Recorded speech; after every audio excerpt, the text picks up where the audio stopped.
Привет, подписчики и гости канала Travel НРФ. Меня зовут Алик. Всем привет, я Наталья. Мы с Натальей сегодня приехали в село Абрау-Дюрсо, к озеру Абрау, чтобы пройтись по очень интересному трек-маршруту. Мы не будем гулять сегодня по набережной, пойдем по лесу. Этот трек-маршрут, кстати, появился всего 2 года назад, и я пока на нем не был. Для меня тоже что-то, как и для вас, будет в этом видео новое, поэтому обязательно видео досмотрите до конца. Кстати, ранее я уже выпускал 2 видео по трек-маршрутам на озере. Я обходил озеро полностью по всей его траектории и также ходил на его виноградники. Трек-маршрут называется «Виноградный теруар». Ссылки к этим видео оставлю в комментарии. Ну что ж, я вам пожелаю интересного просмотра. А я, пожалуй, уже начну. Мне не терпится обойти весь этот маршрут. Кстати, он находится на серпантине по дороге к хутору Дюрсо. Это всего 4 километра до этого хутора и до Черного моря. Да, чтобы попасть к входу на этот трек-маршрут, необходимо проехать мимо села Абрау-Дюрсо по единственной автомобильной дороге, проходящей вдоль озера, и далее выехать на горный серпантин. И уже после отеля «Крылья Абрау» вы увидите красиво украшенный вход на маршрут. Мимо него сложно проехать, так как здесь постоянно стоят автомобили. Это люди, которые приехали сюда, чтобы прогуляться по трек-маршруту.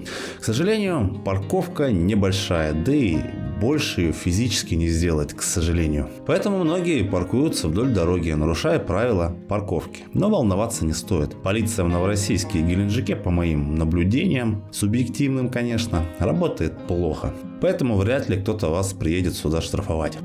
Шутка. Из хорошего на входе есть туалеты и контейнеры для мусора, а также зона для отдыха и смотровая площадка.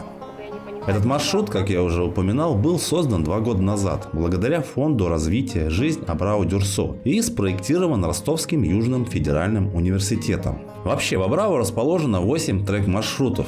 Этот же маршрут имеет 3-й номер и называется «Ботаническая тропа». И не зря, на нем вы увидите много реликтовых растений.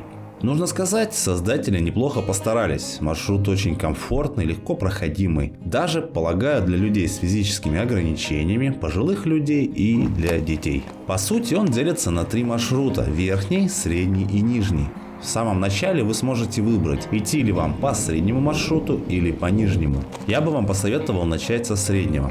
Затем он плавно перейдет в верхний. И уже в самом конце, вот в этом месте, можно вернуться назад по нижнему. Ну или по среднему маршруту. Я, например, пошел по среднему. Вот как раз в этом месте можно увидеть развилку. Наташа пошла по нижнему. В итоге мы с ней встретились в очень интересной локации. Вот так она выглядит. С правой стороны родник, а с левой пляж. Пляж, кстати, дикий, никак не оборудованный. А воду в роднике я не пробовал. Зато какой шикарный вход сюда. Он, пожалуй, самый красивый из всех.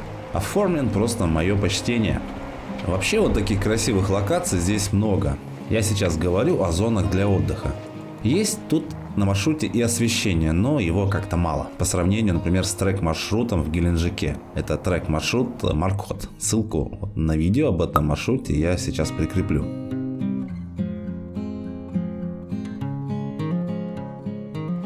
Давайте выйдем на понтон и полюбуемся вот такими красивыми видами. Наслаждайтесь. Только аккуратней, понтон сильно качается на воде и можно потерять равновесие.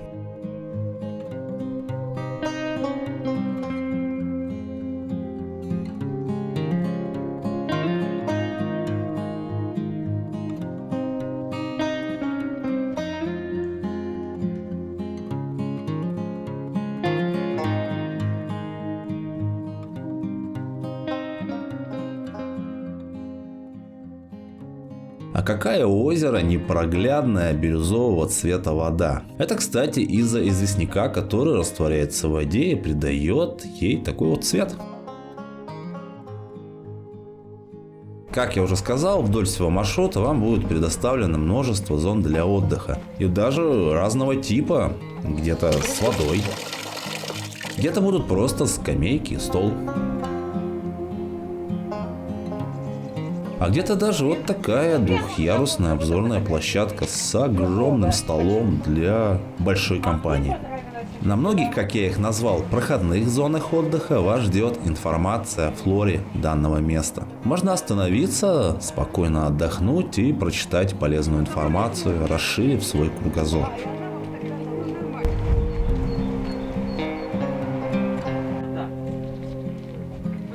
Есть на маршруте интересные по своей форме деревья. Некоторые из них подписаны, например, как эти.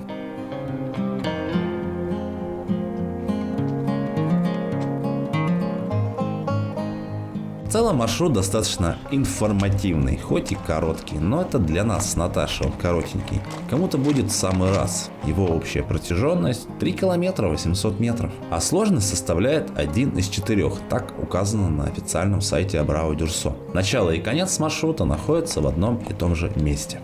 Да, наверное, повторюсь уже в который раз. Это очень живописный маршрут. Проходит он четко вдоль берега озера Абрау. А подъемы на нем совсем незначительные. Перепады высот составляют от 128 до 224 метров. И, конечно, пройдя его, вы увидите Абрау-Дюрсо совсем с другой, непривычной стороны. Так как этот путь представляет собой смесь контрастов. А удивило меня вот больше всего то, что этот маршрут проходит по террасам бывших царских, а потом и советских виноградников. А сейчас все это место засажено черной сосной. Но все равно бывшие террасы виноградников еще достаточно четко проглядываются. А со всех смотровых площадок открывается панорамный вид на озеро, село, а также старый винзавод, а ныне русский винный дом и его виноградники. Но, как я уже сказал, по виноградникам есть свой теренкур, не менее интересный.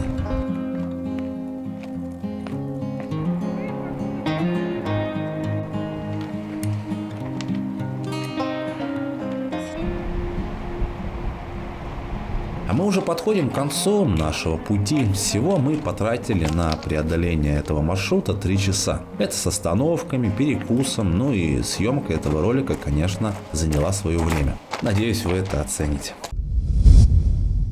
Ребят, наша прогулка вдоль озера подходит практически к концу. Будем рады видеть вас на нашем канале. Подписывайтесь, если это видео вам понравилось, включите колокольчик, это чтобы не пропустить следующие видео, которые мы будем выпускать. Я вам желаю хорошего дня, конечно же удачи, ну и до встречи у нас на канале. Всем пока!